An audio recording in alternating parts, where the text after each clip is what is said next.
Buenas tardes, continuamos con nuestro ciclo de análisis de la narrativa producida a lo largo de 2020 en este espacio de narrativa del siglo XXI. En el día de hoy le toca el turno a Paula Mendieta Martínez, codirectora de la revista Contrapunto, que eligió como novela para presentar su ponencia, Fin de temporada, de Ignacio Martínez de Pisón. Le doy ya la palabra y luego procederemos al debate consiguiente. Paula, cuando quieras puedes empezar. Gracias. Muchas gracias. Bueno, buenas tardes a todos. Antes de nada, quería agradecer a Fernando Gómez Redondo por organizar este segundo ciclo de narrativa y por darnos la oportunidad de participar en él, porque la verdad es que el año pasado me quedé con las ganas que no me animé y este año sí me he animado. También quería agradeceros a todos los asistentes que semana tras semana os conectáis, porque es bonito que, aunque desde lo virtual, hayamos podido encontrar un espacio para compartir y disfrutar de la literatura, y encima más actual imposible. Y en este sentido, pues como antes ha dicho Fernando, si hay algún interesado en escribir alguna reseña sobre alguno de los libros que se están presentando, pues la agradeceremos, la aceptamos en, en la revista Contrapunto y la publicaremos y estaríamos encantados, la verdad. Bueno, la novela que yo escogí fue la de Fin de temporada, de Ignacio Martínez de Pisón, y sí que es verdad que aunque se publicó en septiembre de 2020, a la vuelta de ese verano incierto que vivimos todos, un final de temporada en toda regla, la novela no es, como veremos, un reflejo de ese año. Más bien, y desde mi perspectiva lectora, creo que puede llegar a concebirse como una vía de escape, como una forma de huir, que además creo que está muy presente en la novela, en la trama. Pero antes de adelantar el contenido de la novela y su análisis, cabría dedicarle, creo, un espacio a la propia figura del autor. En este caso, Ignacio Martínez de Pisón, que es un gran escritor zaragozano, nacido en 1960, que se licenció en Filología Hispánica por la Universidad de Zaragoza y más tarde en Filología Italiana en Barcelona, que es la ciudad donde reside actualmente. Estos dos lugares, Barcelona especialmente y Aragón, aparecen recurrentemente en sus obras.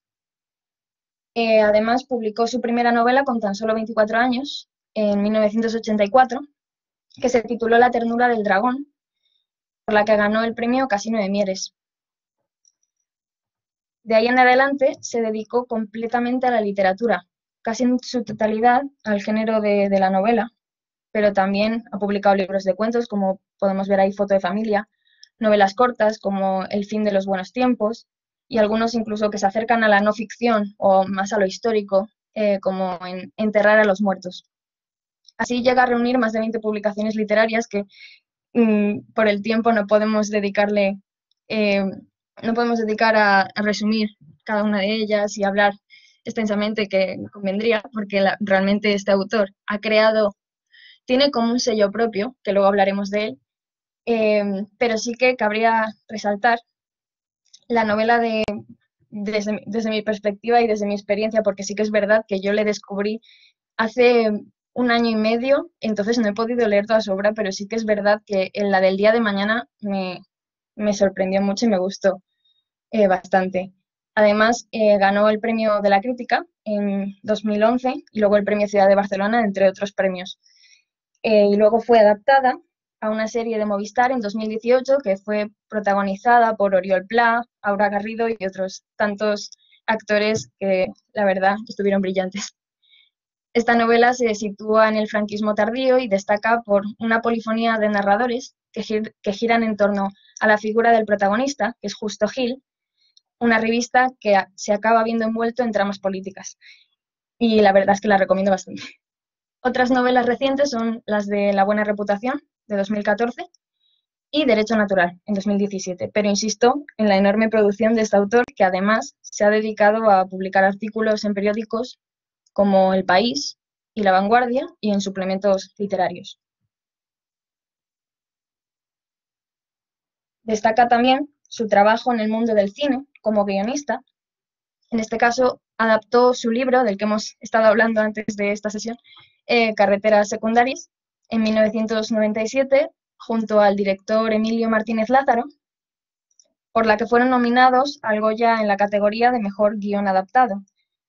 Luego ese mismo libro se llevó de nuevo a la gran pantalla en 2003, pero esta vez en Francia y con el título de Caminos cruzados. Es importante luego la redacción del guión de la afamada película de Las 13 Rosas, que igualmente fue dirigida por Emilio Martínez Lázaro, y luego candidata al Mejor Guión Original en los Goya de 2007. Además destaca su coautoría, junto con Fernando Trueba, del guión de Chico y Rita, ganadora, ahora sí, del Goya a Mejor Película de Animación en 2012 y que incluso llegó a estar nominada a los Oscars.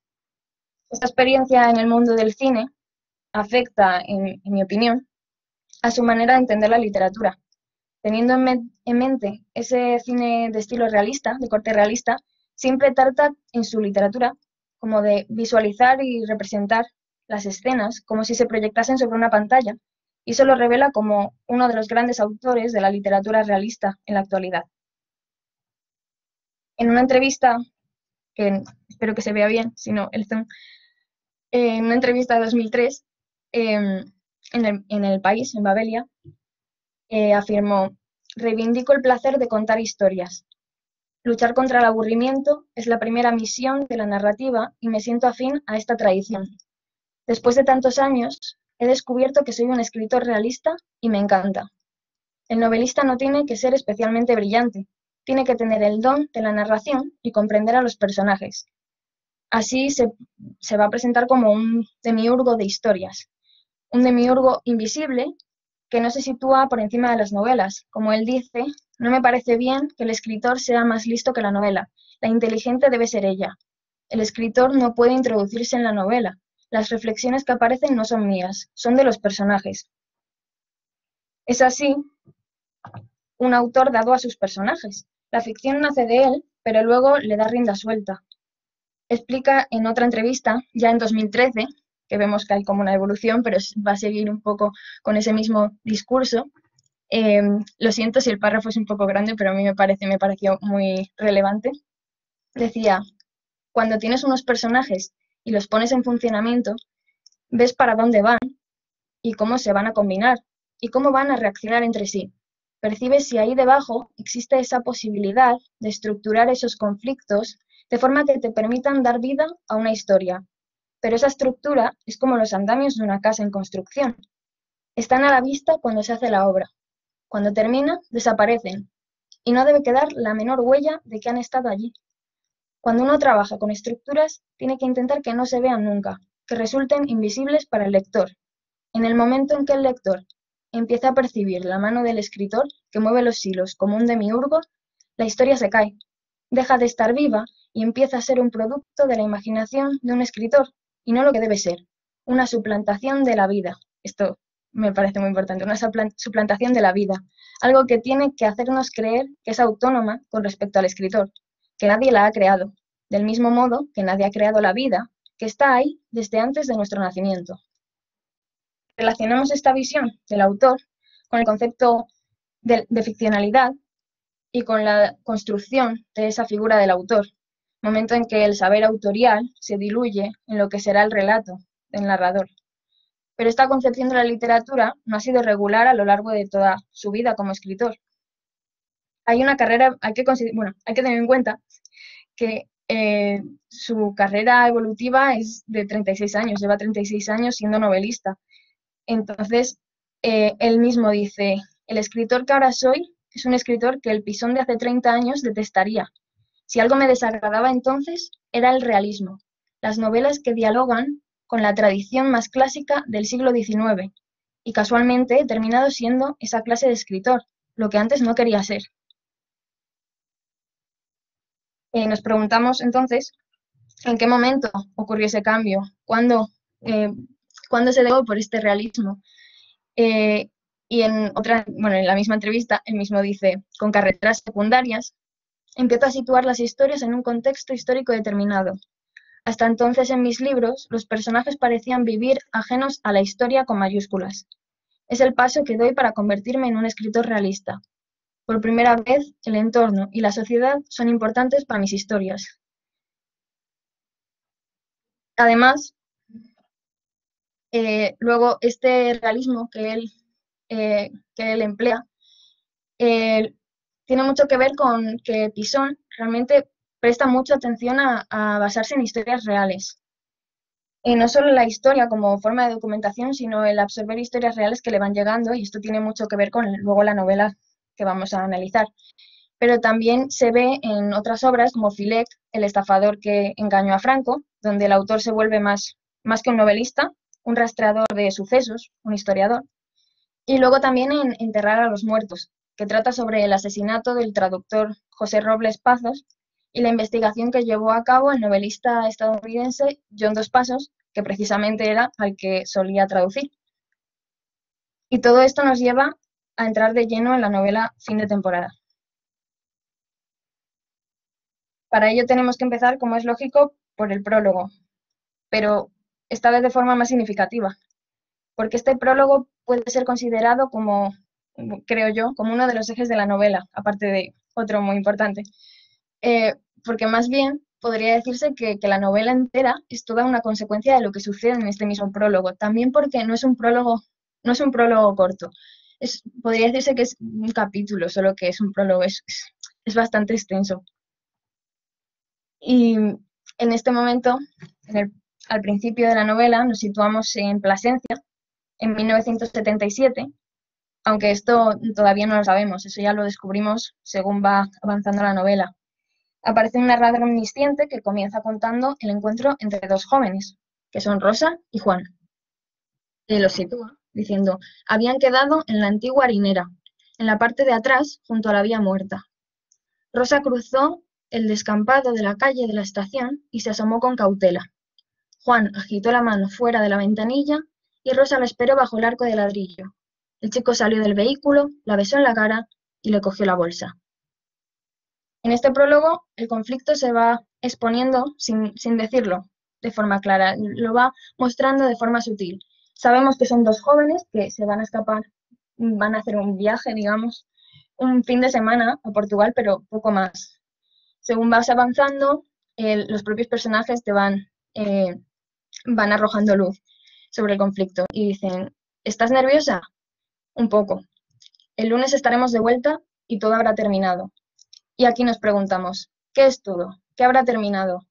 Algo que averiguamos cuando paran el coche porque Rosa se marea, va a vomitar y Juan le dice, es una carretera sin curvas, ¿tú crees que es por...? Dijo Juan. Hasta que más tarde ya se confirma, por fin, el motivo del viaje a Portugal. Le pregunta Rosa, ¿pero cuántos hijos quieres tener tú? No sé, 2, 3, 4, los que tú digas. Te lo he dicho muchas veces, eres la única con la que quiero formar una familia, pero no ahora, tú tan joven y yo con la carrera sin acabar. En este punto es muy interesante que el narrador, aparece un narrador que proyecta hacia el futuro. Es conocedor del destino de los protagonistas y la verdad es que yo no me di cuenta, la primera vez que leí la novela no me lo vi venir, la verdad. Entonces hay un momento en el que hay un diálogo amoroso y acaban diciendo no sabes cuánto te quiero, yo también te quiero mucho, dijo él con una amplia sonrisa, y aquí viene el narrador. Y esa fue la sonrisa con la que ella siempre lo recordaría. De hecho, durante el resto de su vida, la imagen de Juan se le seguiría apareciendo tal como lo vio en ese instante. Y a partir de aquí hay una descripción que quizás luego lo hablaremos, pero es como la única descripción que vamos a tener de Juan. Con ese aire de felicidad y ese amor sin límites, con esa juventud eterna, inalterable, los ojos medio cerrados por el sol y las largas pestañas casi rubias, los dientes muy blancos y los hoyuelos muy marcados, unas briznas de hierba enredadas en el pelo castaño y una sombra de tierra adherida a las sienes, además que es una descripción bellísima. Y entonces el lector, en este momento, ve venir la tragedia. Entonces cuando ya están en Portugal, esto es solo el prólogo, no quiero asustar a nadie, no es spoiler, es la novela. Entonces ya en Portugal acaban teniendo un accidente con el coche y al que solo sobrevive Rosa. Bueno, este suceso inicial, germen de la novela, bebe en realidad de una historia que sucedió, por eso de que hablábamos de que Martínez de Pisón no solo bebe de la historia y de lo documental, sino también de lo que le llega de la intrahistoria, digamos. Entonces, en el programa de televisión española, Página 2, estuvieron comentando esta novela, además es muy significativo, quería poner la foto, porque casualmente lo rodaron en un camping, luego veremos que es un lugar muy importante en la novela. Y en este reportaje, Óscar López, que es el presentador, le preguntó ¿hasta dónde podemos contar, Ignacio? Y dijo, bueno, le pasó la diapositiva. Y dijo, fíjate, podemos contar hasta donde me contó un amigo, que fue el que conoció a la pareja a la que le ocurrió originalmente esto. Y a mí me dejó muy impresionado la historia. Una parejita que a finales de los 70 él está estudiando un curso de Derecho, ella todavía está en COU y se ha quedado embarazada. Y claro, abortar en aquella época era una cosa complicadísima.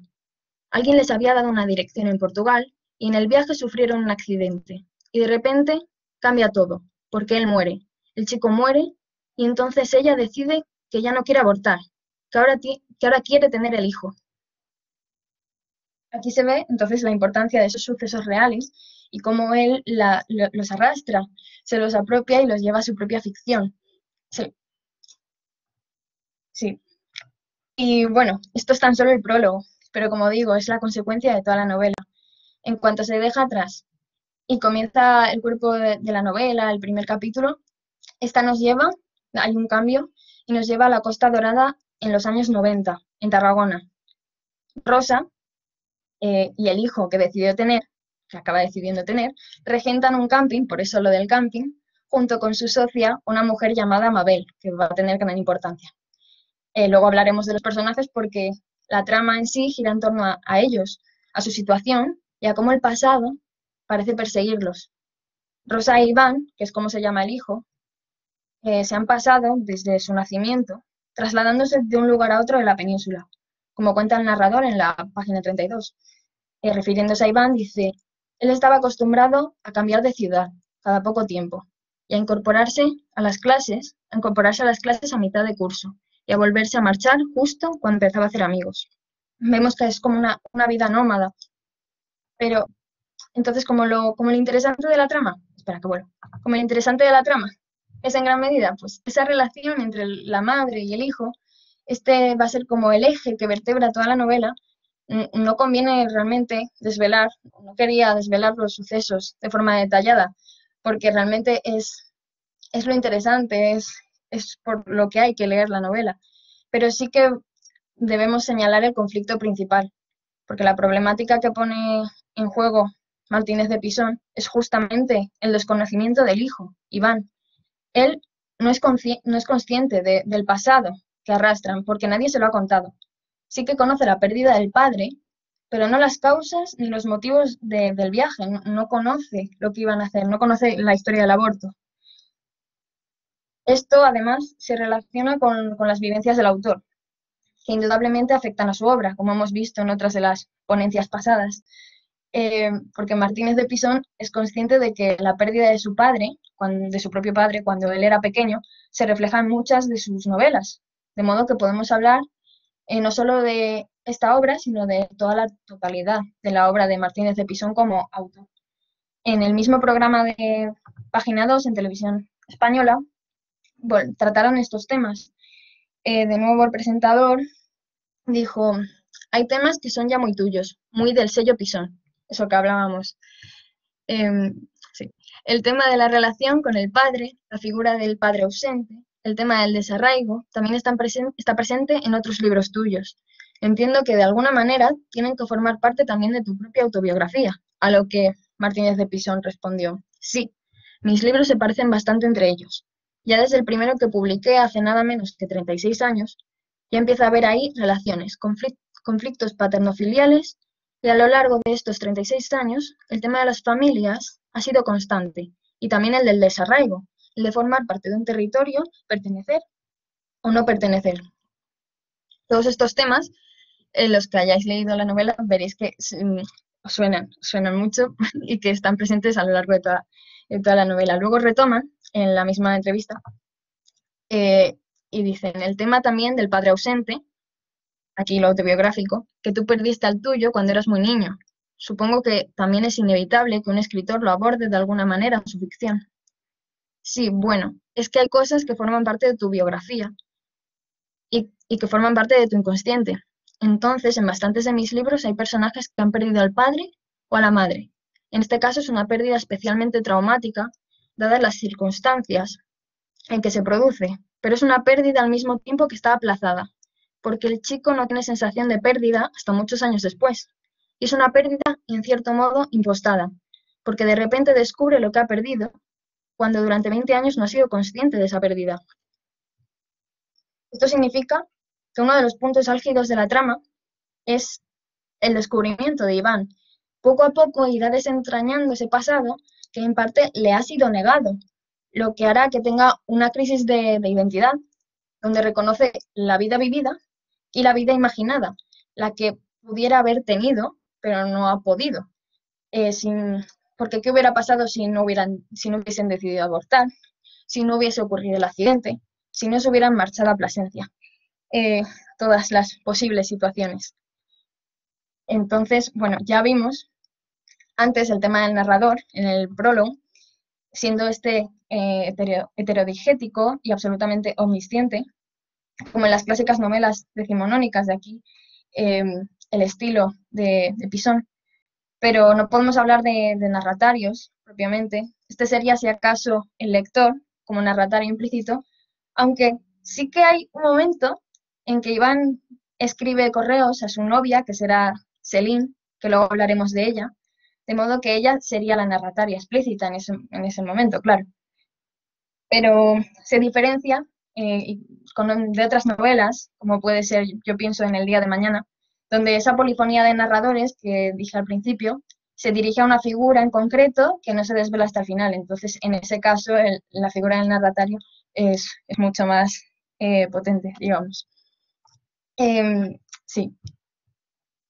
Y bueno, sobre el narrador, sí que hay que decir que, bueno, esa proyección hacia el futuro que se ve en el prólogo que hemos visto antes, no se vuelve a repetir en el cuerpo de la novela, a no ser que se me haya pasado, que es probable, pero si lo vuelve a repetir no es con esa misma fuerza, no hay, no se sabe, no hay un futuro, no hay una sensación de futuro y de tragedia como en el prólogo. Sí que es interesante cómo esa omnisciencia del narrador se liga luego a las voces de los personajes. Pese a que los diálogos son en estilo directo, marcados por las clásicas rayas dialógicas y los verba dicendi, esa omnisciencia de la que hablábamos se complementa con la absorción de la conciencia de los personajes. O sea, quiero decir, es tal el grado de conocimiento del narrador que se apropia de los pensamientos de los personajes, llegando a reproducir sus voces en estilo indirecto y en estilo indirecto libre. Ya en el principio, en el prólogo, vemos diferentes ejemplos, como aquí el primero dice, a Rosa le dio la sensación de que está esforzándose por relativizar las cosas y quitarle hierro a todo. ¿Pero qué significaba esa supuesta despreocupación suya? ¿Que a partir de ahora tendría que preocuparse ya por los dos? Quería decir algo, pero no encontraba las palabras. Luego más tarde hay un momento en que Mabel, esa socia que va a tener y amiga que va a tener en el camping, le convence a Rosa para ir a una fiesta de solteros. Y entonces hay un momento en el que Rosa se pierde, le pierde la vista y va a buscarla. Y entonces, Rosa, ¿dónde te has metido?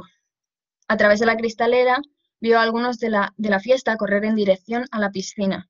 La intuición le decía que solo podía tratarse de Rosa, y la culpa era suya por remover cosas del pasado, que habría sido mejor no tocar. ¿Quién le mandaba a ella meterse donde no debía? Si follaba o no, era asunto suyo. Y luego más tarde, en referencia a esa presencia del narrador, que hay veces que sí que es verdad que a veces parece que no está presente y que solo se limita a describir, dejar transcurrir la acción, pero otras veces sí que llega de alguna manera a comentar los narradores. Hay una presencia ahí del narrador, y este es un ejemplo. Parecían, sin serlo, una pareja de lesbianas a punto de entrar en la mediana edad, y todo el mundo pensaba que se habían criado juntas. ¿Qué eran? ¿Más socias que amigas? Jope, que amigas o más amigas que socias, perdonad por las erratas. Bueno, y en este sentido se nota que los personajes de Martínez de Pisón cobran vida propia. Él tan solo los acompaña, como hemos visto al principio, en sus decisiones, sean acertadas o no. Todos adquieren una profunda caracterización y eso es lo que vamos a ver ahora, empezando por Rosa. Y sin destripar demasiado, como digo, el transcurso de la novela, esta se alza como una mujer risueña en su juventud, que lo vemos en el prólogo, y a la que se le ha derrumbado todo un plan. Juan y ella al principio hablan de los hijos que van a tener, de cómo van a vivir, de a qué se van a dedicar, y luego, después del accidente, tiene que reinventarse completamente. Además de que va a ver el rechazo de todo su ambiente. Es una mujer que no encaja en su época y que tiene que huir para no ser juzgada y debe comenzar de nuevo. Busca un lugar donde nadie la conozca y ese va a ser el camping. Es también una mujer que vive un luto constante y que sufre, digamos, una dependencia absoluta hacia su hijo. Lo caracterizador es ese vínculo madre-hijo, ese eje vertebrador, que realmente es un amor tan absoluto y ciego que llega a ser tóxico y dañino. Y eso es lo que hace que la novela tenga sus momentos dramáticos, sus conflictos. Y bueno, ya al principio de la historia, Mabel, la socia del camping, les dice, refiriéndose a ellos: mira que erais raros, dijo Mabel, sentándose. Siempre tan juntitos, siempre haciéndoos caricias. Al principio no sabía cuál era la relación, si erais madre e hijo, si erais hermanos, pero el incesto lo daba por seguro. También es que hay que decir que Rosa es muy joven, o sea, además de ser madre soltera, que realmente lo que quería era abortar, aparte de todo eso es que era joven, era bueno, prácticamente menor de edad. Entonces, entre ellos se interpone luego, en cierta medida, la llegada de Céline, que la hemos mencionado antes.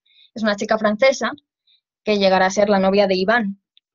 Rosa, entonces, encarna ese papel de la mujer desplazada, que teme, es un poco tópico, pero que teme, y es normal, que su hijo se vaya con otra y la abandone cuando tienes esa dependencia. Esto lo podemos luego discutir porque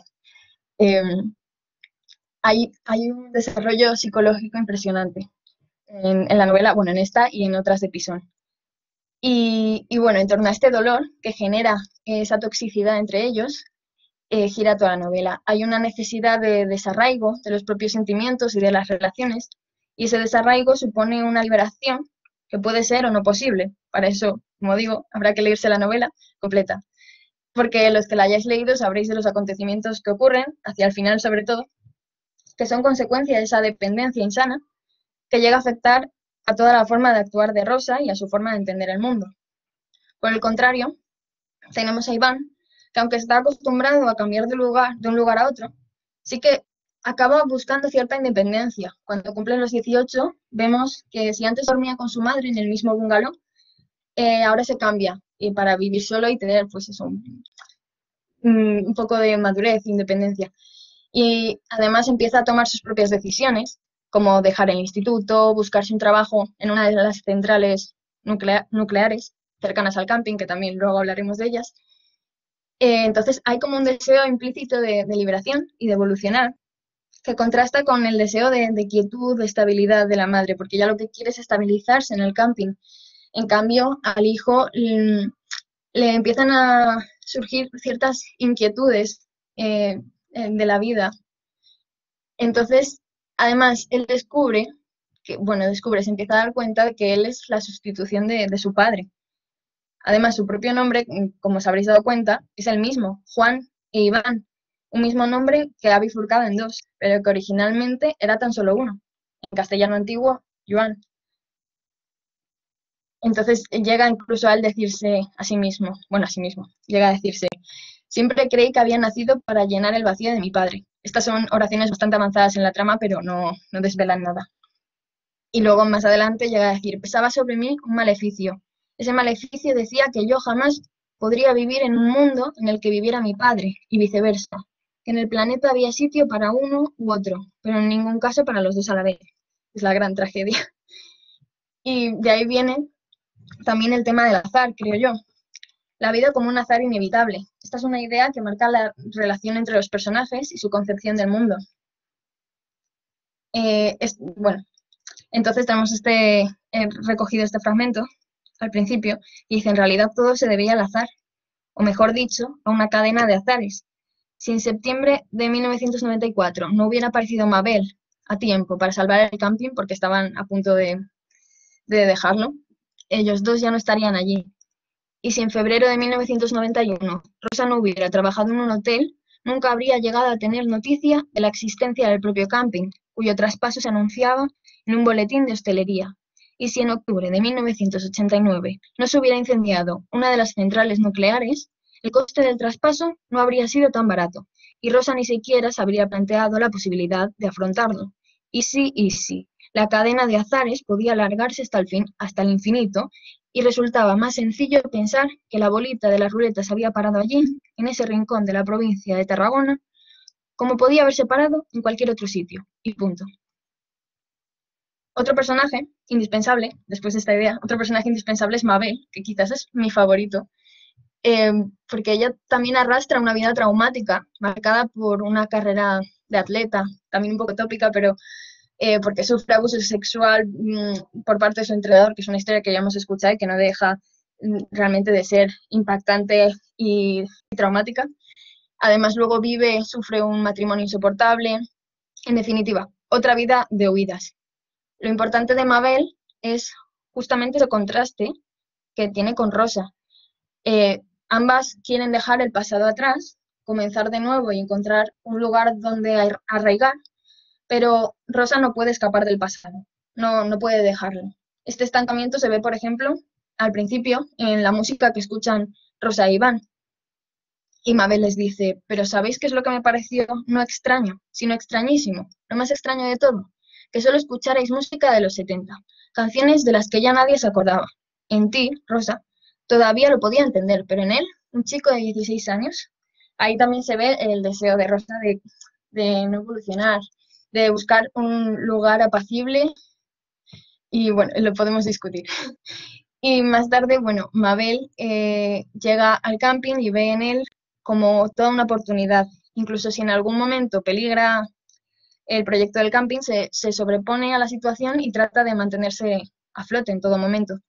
Y con ello también mantiene un poco a Rosa y a Iván. Mabel es el enlace entre ellos dos, que trata de equilibrar esa toxicidad que han ido generando. Ven ellos como una nueva familia, incluso lo llega a decir, y ponen en ellos toda su esperanza. Así que sin duda, bueno, en muchos casos es la voz de la razón, que va tirando del carro y trata de poner un poco de paz en las situaciones. Además, también podemos hablar, por último, de la caracterización de Juan, que ya hemos visto antes cómo había unas pinceladas de su físico, y que eso luego en la novela se retoma, en sí que hay algunas fotografías, algunas comparaciones, quizás con Iván. Él mismo pregunta que si se parece o no a su padre, pero no se llega a profundizar tanto en la forma de ser de Juan.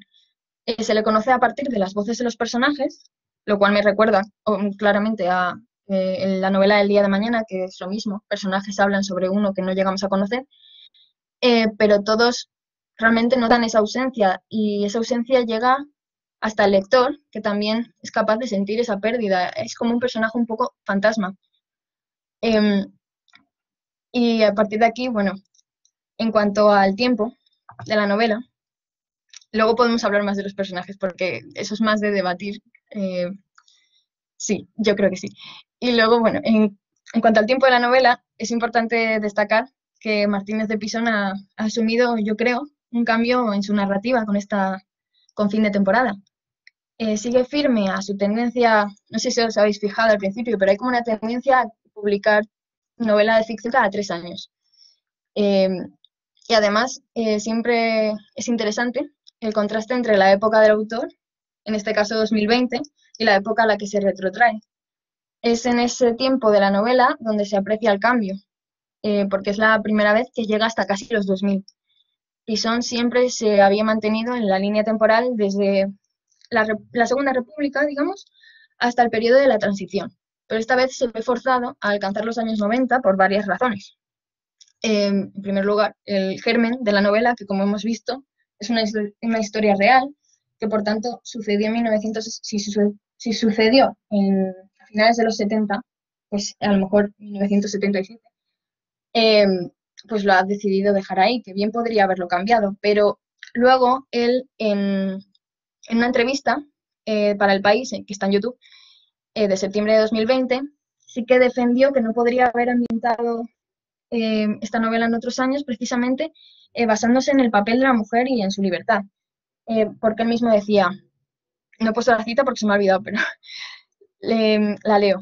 Hay una cosa que me interesa mucho, que es cómo cambia la sanción social de que alguien, una mujer, haya decidido usar soberanamente su cuerpo y decide abortar o decide criar a su hijo por su cuenta, y que es una madre soltera.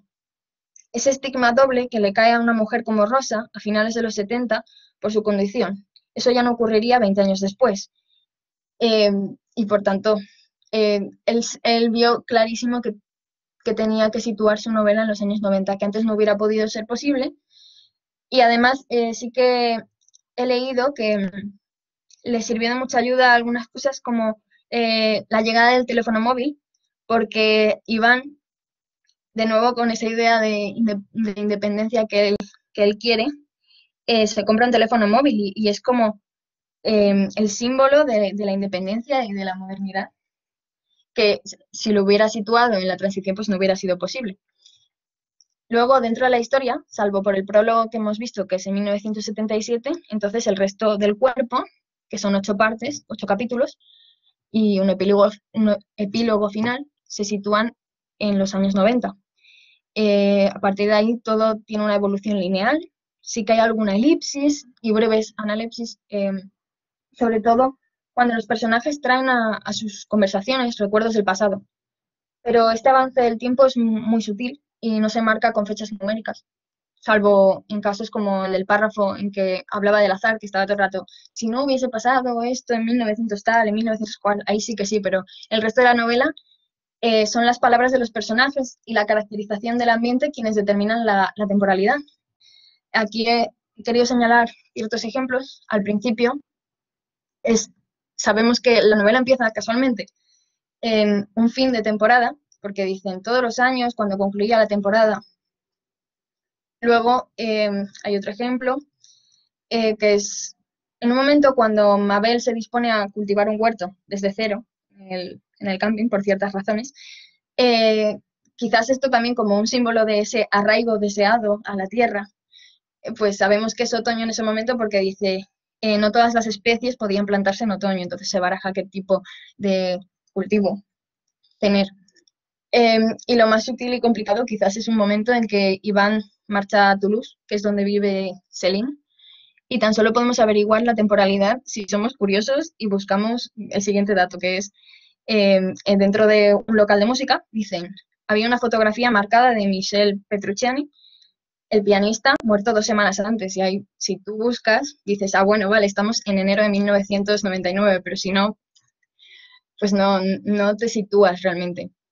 Y luego más tarde, incluso en el epílogo, sabemos que es Navidad y sabemos que es 1999, sí que dicen, faltaban 3 días para Navidad, pero realmente dices, puede ser 1999, puede ser 2000, no sabes. Pero se te da el dato de en Japón hubo un accidente en septiembre, entonces ya sabes que es 1999. Entonces, en general, me da la sensación de que la novela no se obsesiona por reflejar la idea del tiempo de forma cerrada. Su evolución es coherente y se sigue bien, pero no necesita ser pautado como un diario. El lector puede pensar que los sucesos ocurren en un año, en 3 o en 5, sin alterar así la importancia de la historia. Y ya como último aspecto, el espacio, que hemos hablado del camping, que se llama Camping Florida, que es como el posible lugar de arraigo. Y Y realmente esto también bebe de su propia memoria generacional. En el mismo programa de Página 2, él decía que en su generación era muy habitual que todos fuesen de camping con los amigos. Pero en este caso yo creo que la selección también es significativa dentro de la trama y de la caracterización de los personajes, porque es ese contraste. Es difícil imaginar un lugar menos permanente donde alguien pueda sentar sus raíces que un camping. Ellos mismos lo dicen, bueno, sí, el narrador lo dice en la página 32, dice, lo curioso era que se había convertido en definitiva, una vida concebida para ser provisional, el camping, el bungalow. El propio espacio se vuelve entonces caracterizador de su soledad y de su incapacidad de encajar en la sociedad. Así encuentran ese espacio en un lugar inhóspito que además está rodeado de las centrales nucleares de Vandellós 1 y 2, por lo que además es un lugar amenazado, vulnerable a sufrir un accidente nuclear y desaparecer. Esto contrasta mucho con el espacio original, que es el de Plasencia, como una ciudad cargada de historia, de cultura y asentada en los tiempos y permanente.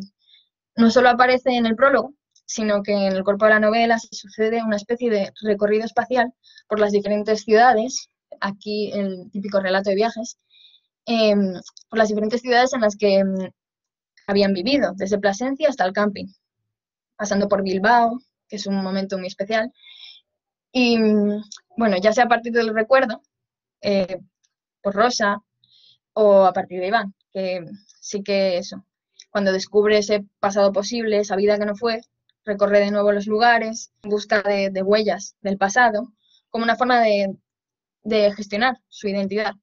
Esto puede entenderse como un recorrido iniciático, quizás, de madurez. Luego también llega a irse a Francia, a Toulouse, que como hemos dicho es donde vive Céline, como una forma de liberación, pero también es una huida, repite los mismos hábitos de la madre, y de esto se da cuenta Céline. En la página 233 se dice, Céline prefirió no decirle lo que pensaba, que también su madre había tratado de dar esquinazo al pasado y no le había servido de nada. Así era como él quería vivir, como un fugitivo, siempre de un sitio para otro, cambiando constantemente de ciudad, escondiéndose en el culo del mundo, esforzándose por borrar las huellas. ¿Y todo eso para qué? Si al final el pasado siempre acaba encontrándote. Y sin despelar más de lo necesario, los que hayáis leído la novela sabéis cuál es el espacio final. Yo no quería llegar a él, porque al fin y al cabo es revelador de cómo se resuelve la trama, aunque yo creo que quizás es el único final posible, a mi parecer. Y ya para finalizar, en fin de temporada, Martínez de Pisón retoma temas importantes que ya hemos mencionado, el de la familia, siempre desde una visión singular, en este caso desde la perspectiva monoparental. Algo que lo hemos hablado, pero se ha relacionado esta novela siempre con, bueno, siempre, desde que se publicó, con Carreteras secundarias, la que fue llevada al cine en 2 ocasiones, que hemos visto antes, esa. En ese caso eran un padre con su hijo y la ausencia era la de la madre, y también recorrían diferentes lugares huyendo del pasado, aunque en ese caso nada tenía que ver con las razones traumáticas y el estigma que recae sobre Rosa. También está el tema del azar y el deseo de arraigo y el de los personajes marginales, aspectos que también se repiten en otras obras de Pisón. Así podemos hablar de la construcción de toda una obra autorial. Y sí que quedarían en el tintero aspectos que no quisiera desvelar, de modo que me dirijo a los que la habéis leído, como esa presencia de la novela de Nada, de Carmen Laforet, y los paralelismos que se establecen, digamos, la idea del regreso al lugar de origen, me parece muy importante y muy interesante, y la relación con los familiares que allí quedaron. Y luego esa música, esa canción de los Beatles tan significativa y que queda en el recuerdo ahí de Rosa, todo ello me hace pensar que la novela está muy cuidada, está cargada de detalles que unen las diferentes líneas argumentales, así que os invito a leerla. Aunque desde mi punto de vista sí que es verdad que no es tan innovadora formalmente como sí que puede que lo fuese el día de mañana. Además de aquí, bueno, además de que aquí yo creo que se ha dejado un poco de lado esa carga histórico-social y se ha vuelto a lo que podría ser su primera etapa, sí que los acontecimientos no son tan relevantes como en otras novelas, pero sí que se profundiza muchísimo en las relaciones de los personajes. Así que, bueno, ante todo, es una novela entretenida y conmovedora, con más de una sorpresa. Una novela de aprendizaje, de relaciones y de empatía, de aprender a encontrarse a uno mismo sin olvidar a quienes tenemos al lado. Y así con la imagen de Juan y Rosa, abrazándose, que bien podría ser igualmente Iván con su madre, nos despedimos. Muchas gracias por escuchar. Gracias a ti, Paula, por la exposición tan medida, cuidada y selecta que has realizado, porque en efecto resulta difícil transitar por el interior de esta novela sin descubrir pues la trama o el nudo, ¿no?, principal de la trama argumental que has logrado reservar para quienes no lo hayan leído, aunque quienes lo hayamos leído a lo mejor hayamos echado de menos algunos de los Claro. puntos fundamentales del conflicto que quizá vayan a aparecer en el debate que ahora mismo al que ahora mismo voy a dar comienzo. Estoy totalmente de acuerdo contigo. Desconocía que Martínez de Pisón partía de un núcleo de una historia real cierta. No había visto la entrevista de Paginados. No cambia mucho, pero en lo que tú señalas pues es enteramente cierto. Es decir, parece que Carreteras Secundarias establece una divisoria, ¿no?, entre la producción literaria de Martínez de Pisón, ¿no?, y se acerca más a su tiempo, a los problemas humanos, a las situaciones conflictivas que tienen personajes que podríamos decir que son enteramente cercanos a nosotros, ¿no?, porque parece que nos estamos contemplando, ¿no?, en un espejo de nuestra propia realidad al enfrentarnos a la evolución, ¿no?, que estos personajes van siguiendo. Otra cuestión es el conflicto al que se van a ver arrastrados, que eso ya sí que es muy distinto. Pero es verdad que la muerte del padre con años le tuvo que, no, el padre era militar, le tuvo que marcar de una forma muy profunda para que en buena parte de sus novelas pues encontremos una y otra vez ese mismo motivo visto desde distintas perspectivas.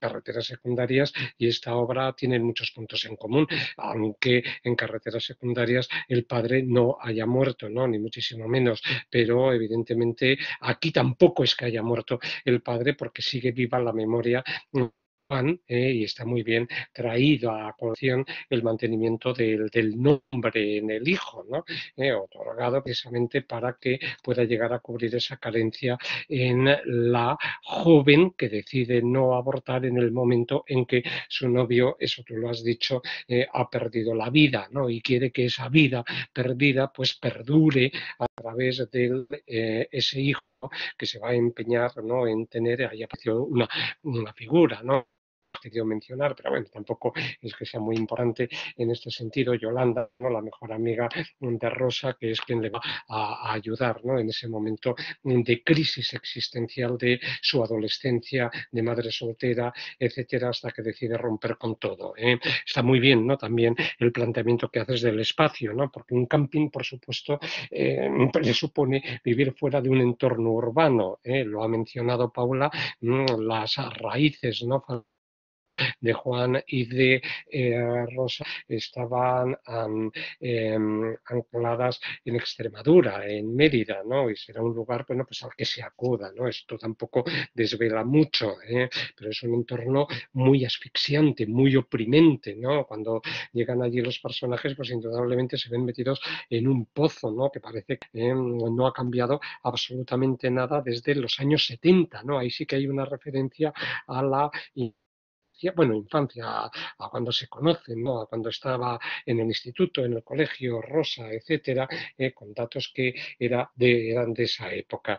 Entonces, enhorabuena, Paula, por la exposición que has hecho, que ha sido perfecta en este sentido. Yo animo al debate, voy sencillamente a elegir dos fragmentos de la novela que me han gustado de una especial, y yo creo que el dilema se está planteando en esa memoria, ¿no?, histórica o familiar que los personajes arrastran consigo, indudablemente.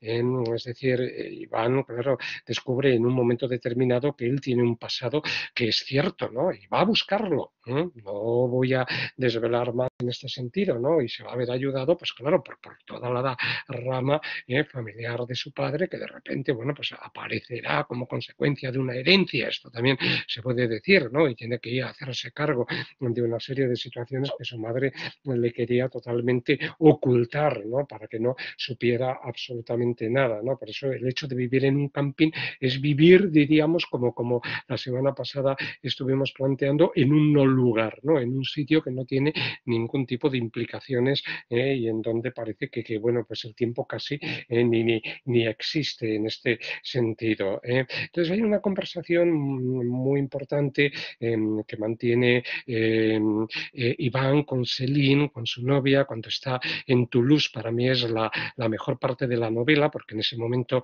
hay una moneda, ¿no?, que está girando en el aire, ¿no?, y la vida de Iván va a ir cara o cruz hacia un sentido o hacia otro, ¿no? Él ha descubierto, evidentemente, todo lo que la madre le había ocultado, ¿no? Y entonces, claro, acude con la novia.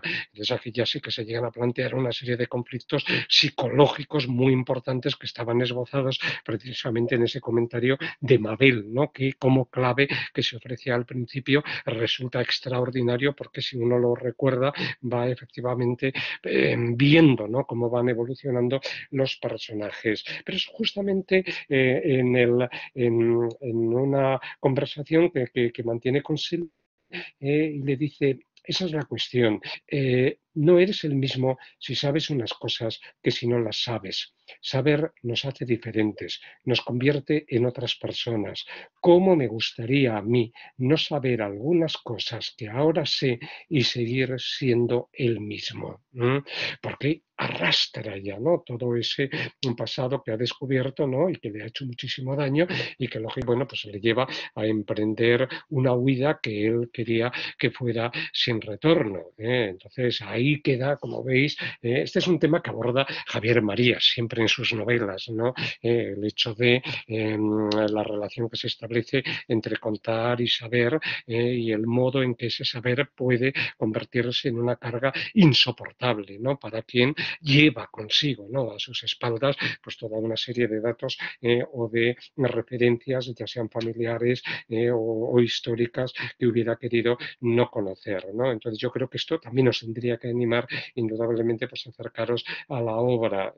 Y hay luego otro punto que voy a leer, y ya con esto interrumpo de momento mi participación, porque siempre quiero abrir el debate, ¿no?, aparte de lo que Paula ha dicho, con algunas de las cuestiones que a mí me habían interesado. El modo en que Rosa mm, se, se carea con su hijo, ¿no?, y cuando le pide explicaciones por todo lo que le ha sucedido, por todos los ocultamientos, ¿no?, por la manera en que le ha privado de ese pasado, Rosa le da una explicación en donde está entrando en juego el mismo valor del tiempo, ¿no?, y el mismo valor de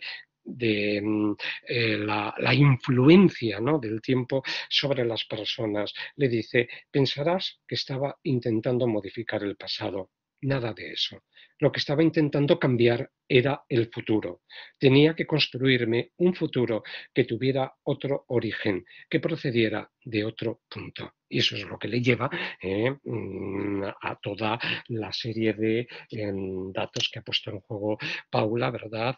A huir de Mérida, a dirigirse, en fin, a otro lugar para tener el niño, a estar huyendo, bueno, a estar cambiando de emplazamientos, esto es como en carreteras secundarias, ¿no? Y por eso Iván está acostumbrado, ¿no?, a estar o desaparecer de colegios y aparecer, ¿no?, a mitad de curso, hasta que encuentra este camping que actúa como una burbuja, como un paréntesis en donde son acogidos y en donde aparecen luego esas dos figuras femeninas, Mabel, Céline, que están deliciosamente recortadas para configurar un friso, ¿no?, de caracteres que permite que veamos, ¿no? Y que profundicemos en la relación, diríamos, tan ambigua, ¿verdad?, que Rosa e Iván mantienen. Bueno, yo creo que con esto, con lo que Paula ha dicho, con estas dos pasajes que yo he querido leer, uno sobre el daño que puede causar el saber, conocer las circunstancias del pasado, el otro, como veis, a mí me parece una idea extraordinaria. Yo lo que estaba intentando cambiar era el futuro, le dice Rosa a su hijo. No es que digamos Regreso al Futuro 4, ¿no? Y que nos vayamos a las famosas películas que más son más o menos de esta época, pero la idea de querer cambiar el futuro como un plan, una actuación, un propósito de vida, me parece que es uno de los aciertos memorables por parte de Martínez de Pisón a la hora de configurar a un personaje que a veces nos parece que está un poco fuera, es decir, que no está bien de la cabeza, ¿no? Porque además le da por hacer cosas muy extravagantes en este sentido, pero como vemos, tiene una idea directriz que es perfectamente clara, intentar construir un futuro, cambiar un futuro para alejarse de ese pasado que al final, claro, el hijo le trae consigo, ¿no? Porque el hijo se llama como padre, indudablemente pues tienen que asumirlo tanto uno como otra. Bueno, no quiero acaparar más tiempo porque, si me permitís, le voy a dar primero la palabra a Enrique porque está ha entrado corriendo y posiblemente se tenga que ir pronto. Entonces, Enrique, si quiere hacernos ahora algún comentario, por si tiene que abandonar la sesión, pues te doy la palabra. Venga, Enrique. Muchas gracias, Fernando. Sí, vamos, todavía me queda un rato antes de que me tenga que ir, pero bueno, Bien. me da tiempo de sobra, yo creo, a comentar lo que tenía apuntado.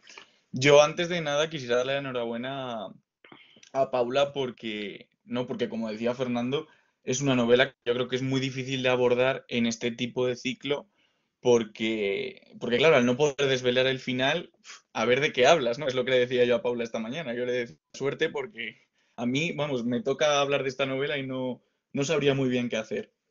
Y yo sí que, bueno, cuando empecé a leer la novela, las 100 primeras páginas, no me estaba enganchando mucho, porque en primer lugar me encontré con un estilo de escritura que no me convencía del todo, y bueno, yo de hecho me marqué a comienzos del capítulo 5 que empezaba diciendo, el chaparrón escogió volviendo de Expojardí. Si en la carretera había caído bastante agua, en el camping mucha más. Y yo, claro, decía, bueno, vaya descripción, ¿no? ¿Qué es esto? Pero, y bueno, luego también me llamó mucho la atención el cliché que se marca, eso sí que es verdad, se lo marca solo al principio con la francesa, que parece que está bastante, con Céline, está bastante estereotipada.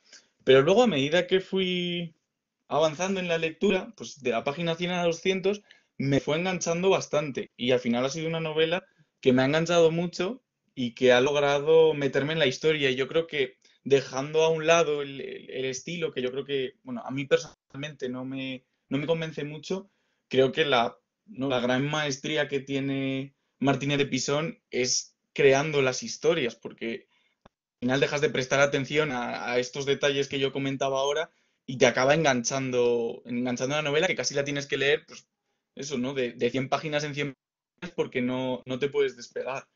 Y bueno, yo compartía esa lectura que ha mencionado Paula y luego ha recalcado Fernando sobre el desarraigo y bueno, yo me iría, a ver si estáis de acuerdo, en un paso más. O sea, hay un desarraigo por parte de los dos protagonistas en cuanto al lugar donde vivir, ¿no? Como decía Fernando, el camping se convierte, bueno, es un no lugar y parece que ellos solo están cómodos viviendo en una roulotte y bueno, un sitio que no da mucha estabilidad, pero yo creo que hacen lo mismo con las personas que los rodean, ¿no? Es decir, Rosa ya no quiere saber nada de su familia, no quiere saber nada de la familia de su novio y al final, bueno, el protagonista, ahora no me sale el nombre, acaba haciendo lo mismo bueno, con otros personajes que tampoco quiero desvelar mucho el final. Entonces parece que ir en contra de esa estabilidad o ir con ese desarraigo no es solo en cuanto al sitio donde vivir, sino también en cuanto a las personas que lo rodean. Y es que, bueno, no sé si he metido la pata o he desvelado algo, pero bueno, por saber qué opinabais en ese sentido. Sí, Paula, ¿quieres contestar alguna de las cuestiones que hemos planteado tanto Enrique como yo? Y luego ya le Sí, damos sí. la palabra a Concha. Vale, si quieres lo hago así, Sí, un pequeño apunte. No, yo, sí, es verdad que no lo había, sí, como que lo había pensado, pero no me lo había llevado al desarraigo, lo de los personajes.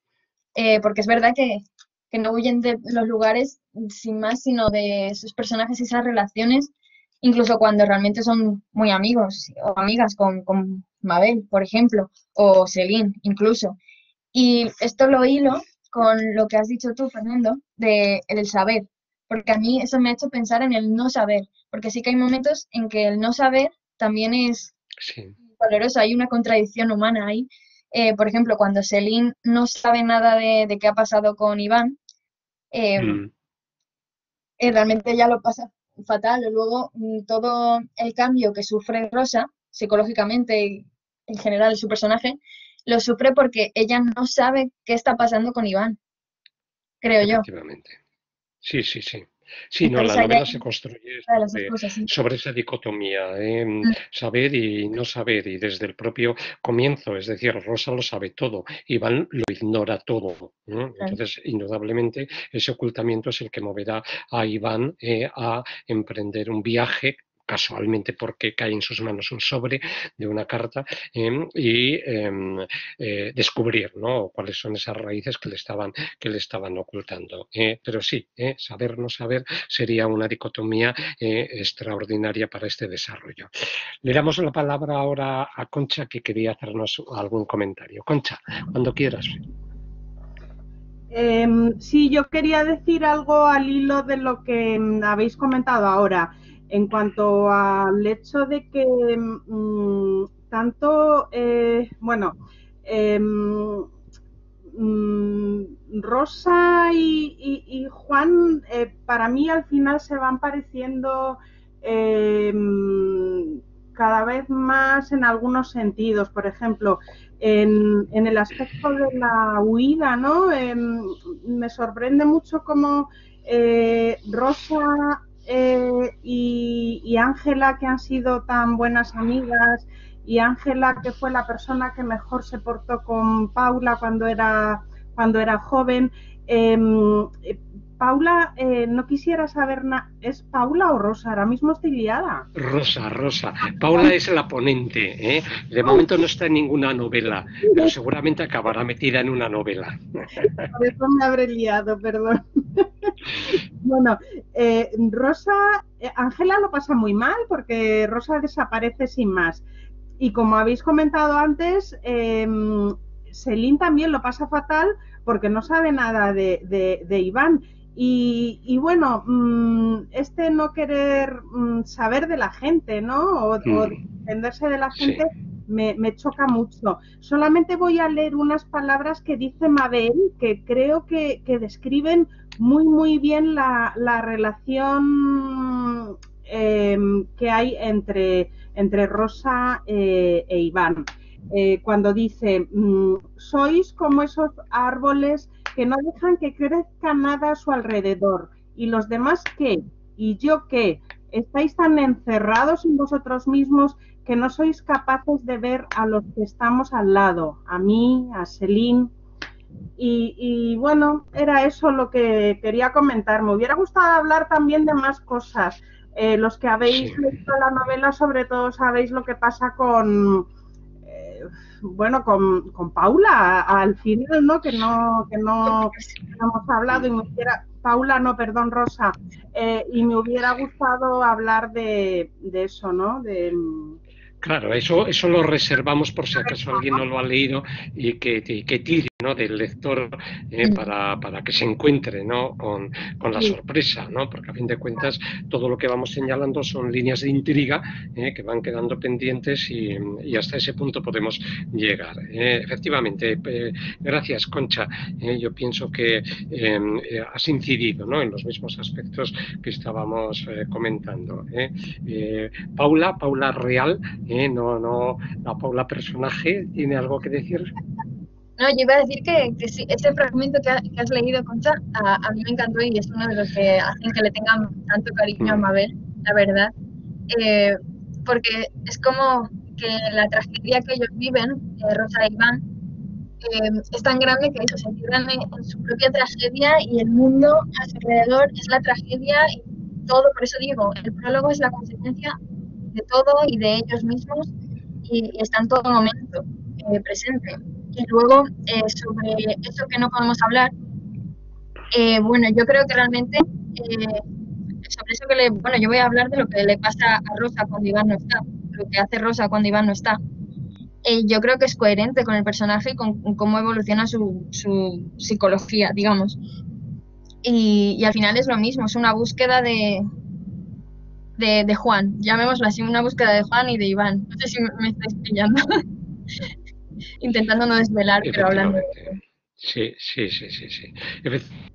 Pero está muy bien planteada también los dos personajes de Rosa y Mabel, ¿no? Porque en buena medida son complementarios cuando están llevando el camping las dos juntas en un momento determinado, pero las dos vienen de un pasado que es traumático, ¿no? Ya se ha dicho que a Rosa se le murió el novio en el accidente, etcétera, cuando iban a abortar y entonces tiró, ¿no? por la carretera hacia adelante, digamos, no si secundaria o principal para tener al hijo, pero como ha dicho Paula, el pasado de Mabel no es ni muchísimo menos agradable, ¿no? Pero las respuestas que dan a la vida cada una de estas dos figuras es enteramente distinta. En Mabel hay una voluntad de sobreponerse, de sobrevivir cuando el camping está en un punto crítico. A ella se le ocurre, bueno, ya lo veréis o lo sabéis, ¿no? Ese huerto con ¿no? de alrededor para sacar, en fin, los beneficios que permitan que aquello pues no se estanque. En cambio, Rosa se mete dentro de sí misma y acaba convertida, como decíamos, pues en una persona que se automargina del mundo, ¿no? Entonces, por eso mismo, las dos figuras femeninas están muy bien construidas, al igual, claro, que el contraste que se establece entre Celine e Iván, también con actitudes voluntarias diferentes para vivir, por supuesto. Bien, ¿alguna participación más de los lectores? Mar, coméntanos. Hola, bueno, ¿se me oye? ¿Bien? Sí, sí, se te oye muy bien, Mar, Bueno, perfectamente. gracias, Paula, por la Gracias. exposición. Bueno, yo he leído, como he dicho, el 80% de la obra. Entonces me falta esa guinda de la que estáis hablando. Pero bueno, a mí, pues como habéis comentado, es una novela que con una trama que engancha totalmente. Y una de las ideas que ha comentado Paula, que a mí me ha parecido muy interesante, es la idea como de la tragedia, ¿no? Como una tragedia griega, ¿no? Como el drama. Bueno, no sé el final, pero fantaseo con algo como muy dramático, ¿no? No sé qué pasará. Pero claro, mi fantasía me lleva pues como a cualquier, a Shakespeare, algo así, ¿no? Entonces, bueno, yo creo que lo que también habéis comentado de la definición de los personajes es lo que yo también destacaría. Esta mujer, de la cual no sabemos qué ha pasado con su familia de origen, porque, bueno, sabemos que no mantiene relaciones con la familia de Juan, pero tampoco con la suya. Y se marcha a vivir a un sitio que seguramente sea de los más alejados espacialmente de lo que son sus orígenes en Plasencia, ¿no? A una zona, efectivamente, y a un camping que es un no espacio, como habéis dicho. A mí o sea, la figura de una madre controladora es algo que hemos visto en la literatura, en el cine, en montones de espacios y es algo que forma parte mucho del inconsciente colectivo, ¿no? De esta figura de esta madre que no permite que el hijo crezca, ¿no? Que es un poco lo que le pasa a esta mujer. Pero yo creo que la originalidad de esta novela, o lo que a mí me interesa, o lo que yo rescato, es esa idea del drama, lo que ha dicho Paula, de que son no contingentes el padre y el hijo, y que o estaba uno o está el otro. Eso es lo que me parece más, pues eso, más rotundo, ¿no? Y lo que le genera el conflicto al personaje masculino en este caso, ¿no? Y bueno, pues poco más, nada más eso, como un apunte de que estos personajes de mujeres manipuladoras y que no permiten que sobre todo se da siendo la madre al hijo, no se da tanto al revés en cuanto a un padre con una hija, ¿no? Sí que no sé si estará en el tema de los mitos, seguramente haya referencias, pero siempre se ve esto, ¿no? De la madre, bueno, puntualmente vemos casos así en la literatura y en el cine y en la historia. Nada, solamente eso, gracias. Sí, por eso no queríamos desvelar el final, que te quedaba el 20% todavía. Sí, Paula, yo ¿quieres creo que decirle yo algo creo que le va a más? gustar. Sí, efectivamente. Bien, ¿algún comentario más? Enrique señaló una cuestión importante cuando estaba comentando, sí, Fernando, solo un apunte que quería terminar.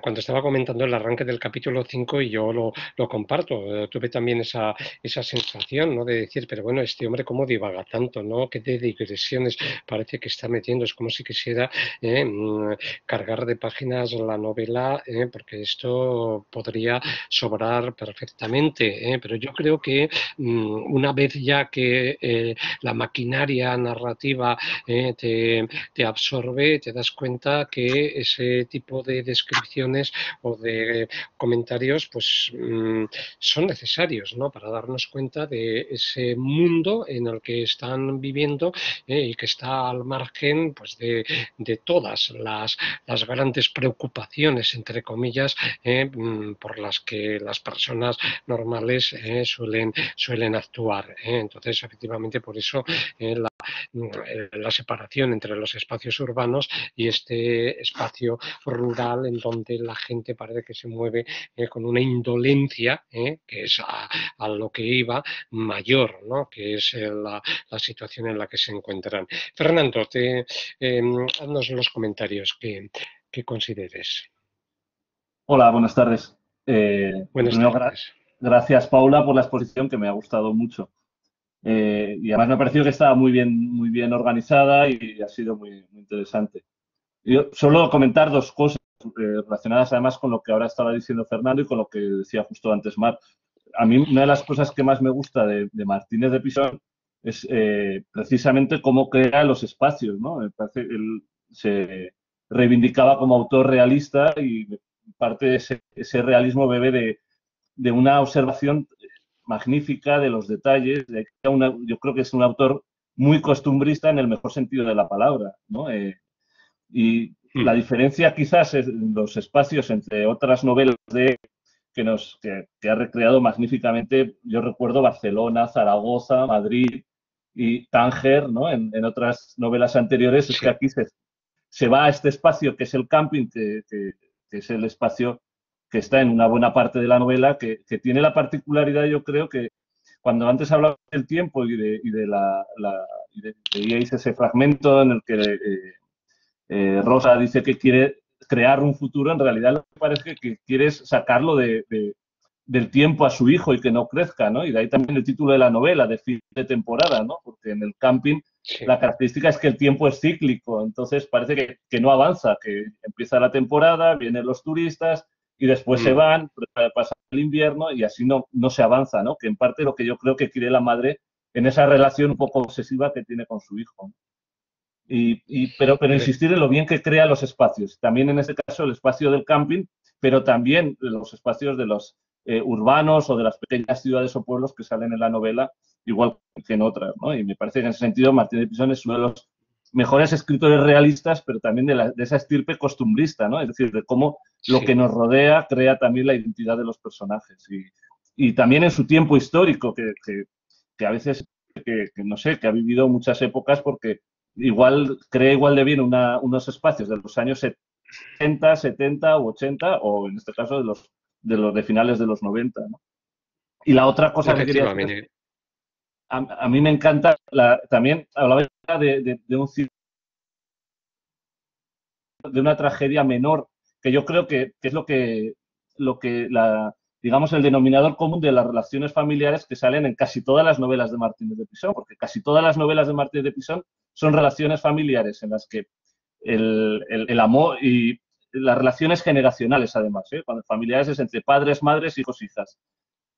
Cómo ese sentimiento de amor por tu padre o por tu madre o por tu hijo o por tu hija se convierte en un daño que sin querer infliges, ¿no? Y esto es lo que es, yo creo, insisto, es una constante, no solo, como decía ahora, de madre e hijo, porque es madre e hijas en el tiempo de las mujeres, hijas padre en la de Tánger, ahora no me acuerdo cómo se llama, derecho natural es hijo-padre, pero también madre-hijo, es decir, es esa tragedia, y parece que lo que quiere contarnos siempre es que la familia es un territorio simultáneamente de amor y de conflicto, y que eso es inevitable, que es parte del destino de los genes humanos, ¿no? Por la necesidad de controlar lo que quieres, de poseerlo, que aquí se ve clarísimamente, ¿no? Y de protegerlo, y al mismo tiempo por el abandono que sin querer siempre les causas, ¿no? Y por la necesidad de desligarte de la generación anterior, ¿no? Y en eso me parece que Martínez de Pisón es el escritor que mejor ha contado la familia en la literatura española, y desde luego en esta novela se ve clarísimamente.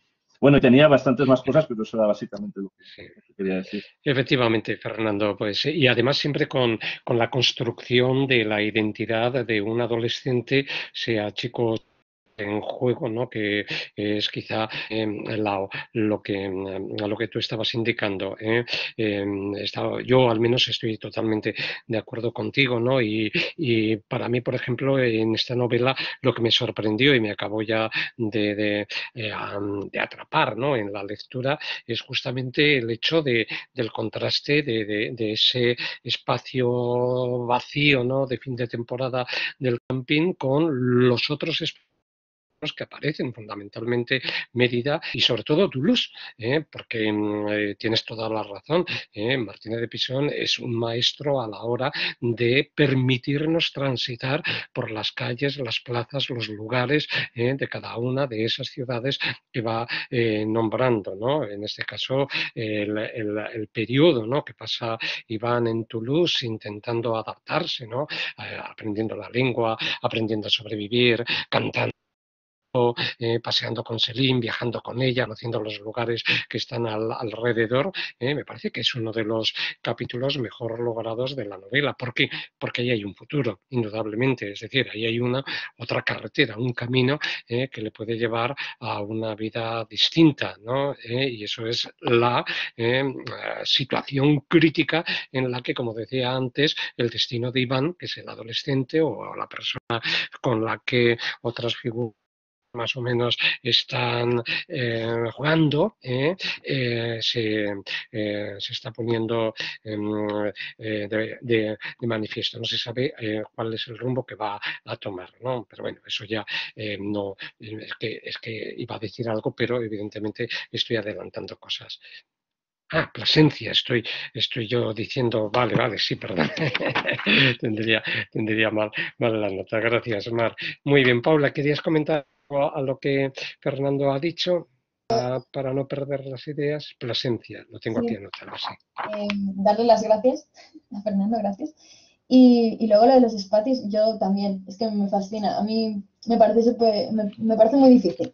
Esa representación tiene un poder de representación, pero a la vez de que no sean descripciones aburridas, que a la vez sea entretenimiento, de representar a partir de, pues eso, de las voces de los personajes, de unos mínimos detalles, pero que ya te creas toda la escena perfectamente. Y por eso yo me lo llevaba al cine. Es que yo cuando leo a Martínez de Pisón pienso constantemente pues que eso es una película, me lo imagino en imágenes.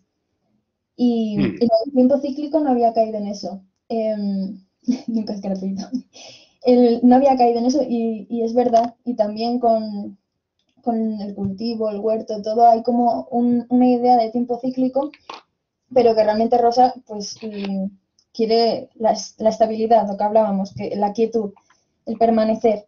Pero además, recuerdo un momento al principio de la novela cuando está Iván, que es el fin de temporada justo, se han ido todos los turistas y está todo vacío y empiezan a salir las malas hierbas, digamos, y que a él le parece maravilloso, su momento de paz, su paraíso. Entonces yo creo que ahí también hay un paralelismo con Rosa y por eso quizás llegamos al final, que como es el final, ¿no? Conformes con esta valoración, con ese final que no queremos decir y que tenemos todos ganas de decir, pero nos callamos para no desvelarlo, por supuesto. Bien, ¿alguien más quiere? Sí. El final de la novela, Dime. que hay mucho al final de la novela. Se condensan muchas acciones, todas muy significativas. Algún momento, si alguien quiere tragedia y algo de tragedia, no, hombre, tragedia no, pero un poco de drama, ¿no? Y no sé, sí, yo creo que merece llegar al final. Para mí la maestría de la novela está en el círculo que se traza entre una frase que se dice al principio, que tú la has señalado, y otra que tenía yo destacada ya de la última página, pero indudablemente no la voy a leer, ¿no? Pero cuando lleguéis a ella os daréis cuenta, ¿no? De cómo ahí se cierra un círculo que es el destino de los personajes, y ya con eso no decimos más, que ya es bastante. Es verdad, Fernando, es verdad. Muy bien. Estamos subiendo todo el tiempo la fotografía, ¿no? Y que nos has puesto, y desde luego la portada es un acierto, ¿no? A la hora de elegirla, por supuesto. ¿Quiere alguien comentar alguna cosa más? Bueno, son 6:30. Yo os agradezco muchísimo que hayáis participado a Paula en la ponencia, que ha sido admirable, ha sido perfecta, los comentarios que han ido surgiendo de vuestras lecturas, por supuesto. La semana que viene pues tenemos, bueno, intervengo yo humildemente, ¿no? Y la verdad es que estoy preparando la presentación y digo, menudo Miura he elegido para enfrentarme a más complejas de Lorenzo Silva. Menos mal que cuento con vuestra sabiduría, vuestro saber hacer, vuestras ganas para ayudarme a torear esa novela que, en fin, de momento forma parte de ese ciclo dedicado a Bevilacqua Chamorro, estos dos guardias civiles, pero que, amén de investigar, como sabéis, pues ponen también en la sociedad para poner, ¿no? De reflejo, en fin, todos los defectos de la misma, ¿no? No voy a indicar más, que parece que ya estoy metido en la exposición. Entonces, os espero el jueves que viene, en este caso con Lorenzo Silva y su última novela. Así que quedamos, voy a suspender ya la grabación. De acuerdo. Gracias a todos y cierro esto.